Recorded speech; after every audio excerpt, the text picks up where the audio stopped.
Samajwadi party की, जहां प्रत्याशियों को लेकर कंफ्यूजन लगातार जारी है। सपा ने मेरठ और बागपत सीट से अपने प्रत्याशियों को बदल दिया और अब मेरठ सीट से अतुल प्रधान का टिकट काटकर सुनीता वर्मा को कैंडिडेट घोषित कर दिया। बागपत की आप बात करते हैं तो यहाँ पर मनोज चौधरी, अमरपाल शर्मा को मैदान में उतारा गया है। मनोज चौधरी को पहले टिकट दिया गया था, लेकिन मनोज चौधरी का टिकट कट गया है। अमरपाल शर्मा को टिकट मिल गया है। इससे पहले भी आपने देखा समाजवादी पार्टी में कई सीटों पर अपने उम्मीदवारों को बदला जा चुका है। तो देखिए, आपको ये बड़ी जानकारी दे रहे हैं, समाजवादी पार्टी के अंदर का कंफ्यूजन बता रहे हैं। बीते दिनों से लगातार सुर्खियों में समाजवादी पार्टी सिर्फ इस वजह से है कि पार्टी अपने किसी भी डिसीजन के ऊपर रुक नहीं रही है, टिक नहीं रही है, बार बार अपने फैसले बदले जा रही है। तो इस बार जो एनर्जी, जो ज़्यादा समय जनता के बीच में वादे करने को लेकर बिताना चाहिए, काम करने को लेकर बिताने चाहिए, उस सब समय के बीच में अखिलेश यादव जो हैं वो पुराने कैंडिडेट के टिकट काट के नए कैंडिडेट को टिकट देने के काम पर लगे हुए हैं। मतलब पार्टी के अंदर इस समय बहुत तगड़ा कंफ्यूजन चल रहा है।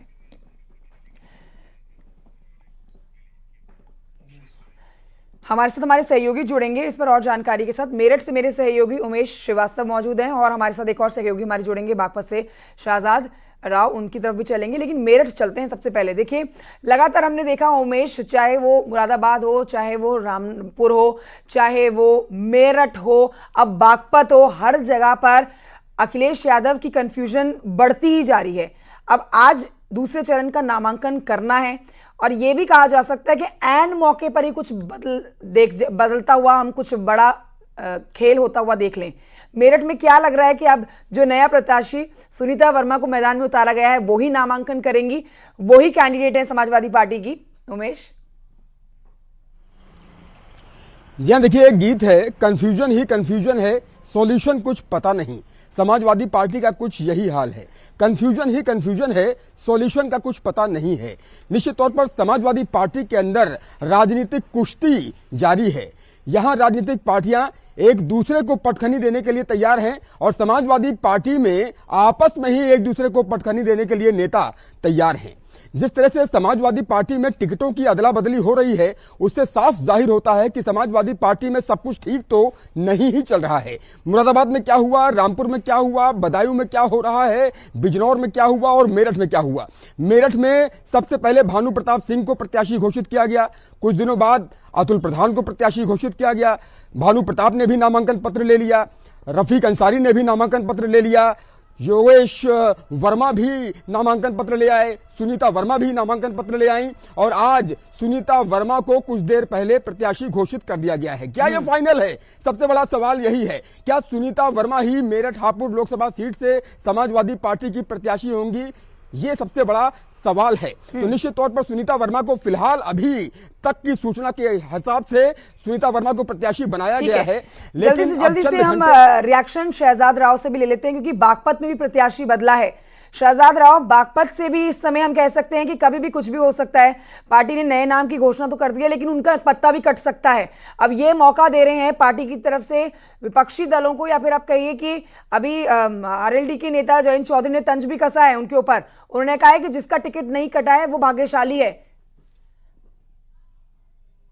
बिल्कुल आपने सही कहा, समाजवादी पार्टी में टिकट को लेकर, लोकसभा चुनाव लड़ने को लेकर घमासान जारी है। पहले रामपुर, मुरादाबाद, मेरठ और उसके बाद अब बागपत का टिकट बदला है। बागपत में पहले मनोज चौधरी को समाजवादी पार्टी ने प्रत्याशी बनाया था, लेकिन अब जानकारी मिल रही है कि मनोज चौधरी का टिकट कट गया है और अमरपाल शर्मा को जो है नया प्रत्याशी बनाया गया है। अमरपाल शर्मा अब से 1 घंटे के बाद कलेक्ट्रेट पहुंचेंगे और अपना पर्चा दाखिल करेंगे। पिछले लगभग 20 दिनों से मनोज चौधरी बागपत में कार्य कर रहे थे, लोगों से वोट मांग रहे थे, लेकिन कल अचानक खबर आई कि उनका टिकट कट गया है और सहीबाबाद से जो है पूर्व विधायक है अमरपाल शर्मा, उनको फिलहाल जो है प्रत्याशी बनाया गया है। हालांकि समाजवादी के ट्विटर हैंडल से अभी तक इसकी घोषणा नहीं हुई है, लेकिन मनोज शर्मा के समर्थक और समाजवादी के बागपत जिला अध्यक्ष इस बात की पुष्टि कर रहे हैं कि अब नए प्रत्याशी अमरपाल शर्मा होंगे। यही कारण है कि समाजवादी के कैंडिडेट को लेकर लगातार विपक्ष भी निशाने साध रहा है, चाहे वो आरएलडी के नेता हो, चाहे वो बीजेपी के नेता हो। कल भूपेंद्र चौधरी ने भी निशाना साधा था, उन्होंने कहा था कि समाजवादी के पास प्रत्याशी नहीं है। अखिलेश यादव जो है टेंशन में है, कंफ्यूजन में है। यही कारण है कि कई जिलों में प्रत्याशी घोषित होने के बाद प्रत्याशी बदले जा रहे हैं। बागपत में भी फिलहाल यही खबर है, क्योंकि पहले जो है जाट प्रत्याशी था मनोज चौधरी, और अब जो है ब्राह्मण कार्ड समाजवादी ने बागपत में खेला है। 2 खेमों में समाजवादी बटी हुई नजर आ रही है। जी ठीक है, मैं लौटती हूँ आपके पास और जानकारी आपसे लेंगे। बागपत से शाहजाद हमें जानकारी दे रहे थे। राजधानी लखनऊ से अलाउद्दीन हमारे साथ मौजूद हैं। अलाउद्दीन, देखिए, बहुत महत्वपूर्ण 2024 के लोकसभा चुनाव है, क्योंकि इस बार विपक्षी दल के पास आप आखिरी मौका कह सकते हैं यहां पर अपनी डूबती कश्ती को बचाने का, क्योंकि जो ओपिनियन पोल बता रहे हैं वो ये बता रहे हैं कि ना सिर्फ प्रधानमंत्री नरेंद्र मोदी जीत की तीसरी हैट्रिक मारेंगे, बल्कि वो तमाम जो कैंडिडेट हैं बीजेपी एनडीए के, वो भी इस बार बंपर जीत से जीतते हुए हमें नजर आएंगे। लेकिन देखिए, समाजवादी पार्टी की अपनी ये असमंजस की स्थिति खत्म ही नहीं हो रही है। जो समय अखिलेश यादव को जनता के बीच में जाके उनका विश्वास जीतने के लिए बिताना चाहिए, वो समय अपनी पार्टी की कंफ्यूजन में ही वो बिता रहे हैं। आज क्या होने वाला है समाजवादी पार्टी के अंदर? देखिए, साफ तौर से आज का जो दिन था वो बेहद अहम था, क्योंकि नॉमिनेशन का दूसरे चरण का आज आखिरी दिन है। योगेश वर्मा देर रात तक वो समाजवादी पार्टी के कार्यालय के बाहर ही पड़े रहे, और आज सुबह 7 बजे ही समाजवादी पार्टी के राष्ट्रीय अध्यक्ष दफ्तर में आते हैं और मेरठ के तमाम लोगों के साथ एक फाइनल और आखिरी मीटिंग होती है, और 7:30 बजे फॉर्म ए बी दे करके योगेश वर्मा को रवाना कर दिया गया है। और फिलहाल जो सबसे खास और अहम बात थी कि क्या अतुल प्रधान इसके बाद विद्रोह कर देंगे, तो न्यूज़ 18 में बातचीत में उन्होंने साफ तौर से कहा है कि वो समाजवादी पार्टी के साथ हैं और समाजवादी पार्टी के साथ चलेंगे। हालांकि भाई खबरें लगातार आ रही थी कि वो कहीं विधायकी पद से इस्तीफा न दें या विद्रोह का रास्ता अख्तियार न कर लें, लेकिन फिलहाल इन तमाम चीज़ों पे विराम लग गया है। लेकिन जो सवाल आपका है वो बिल्कुल सवाल जायज़ है, और तमाम लोगों के दिमाग में यही सवाल बार बार आ रहा है कि क्या 2 चरणों में जिस तरह की स्थिति अभी तक बनी है, क्या आने वाले 5 चरणों में भी इसी तरह की स्थिति बनी रहेगी? और लगातार अवध के क्षेत्र में जब इलेक्शन आएगा, बुंदेलखंड में आएगा, पूर्वांचल के क्षेत्र में रुहेलखंड के क्षेत्र में जब इलेक्शन जाएगा, तो क्या इसी तरह से टिकटों को लेकर के तमाम मारामारी का सवाल खड़ा होता रहेगा? तो बिला शक शुबा समाजवादी पार्टी को इस पर विराम लगाना होगा, क्योंकि भारी तादाद में आज की तारीख में भी समाजवादी पार्टी कार्यालय पर लोग पहुंचे हुए हैं। एक बार फिर अपने टिकट के दावेदार, टिकट ना मिलने को लेकर के, इसके अलावा टिकट लेने को लेकर, कुछ लोग टिकट की रक्षा को लेकर के, इस तरह के माहौल बने हुए हैं। फिलहाल बागपत और मेरठ से जुड़ी यही खबर है कि आखिरी वक्त में एक बार फिर से मुरादाबाद और रामपुर की तरह यहां भी टिकट बदल दिया गया है। बिल्कुल अलाउद्दीन, ये समय है समाजवादी पार्टी के पास एक बड़ा मौका है अपने आप को प्रूव करने का और जनता के बीच जाके उनका विश्वास हासिल करने का। हमारे साथ हमारे सहयोगी नितिन गौतम भी जुड़ गए हैं मथुरा से। मथुरा चलेंगे नितिन गौतम। यहाँ से तो 2 बड़ी बातें हैं। एक बार तो फिर से यहाँ समाजवादी पार्टी कंफ्यूज है, दूसरी तरफ यहाँ पर हेमा मालिनी को भी निशाने पर ले रहे हैं कांग्रेस की बात इसलिए करना जरूरी है क्योंकि इंडिया गठबंधन दोनों अलायंस में है, और अगर यहाँ किरकिरी समाजवादी पार्टी की होगी तो कांग्रेस की भी उतनी ही होगी। यहां फिलहाल मथुरा में क्या स्थिति है? समाजवादी पार्टी यहां पर अपने कैंडिडेट को घोषित करेगी फाइनल या फिर नहीं?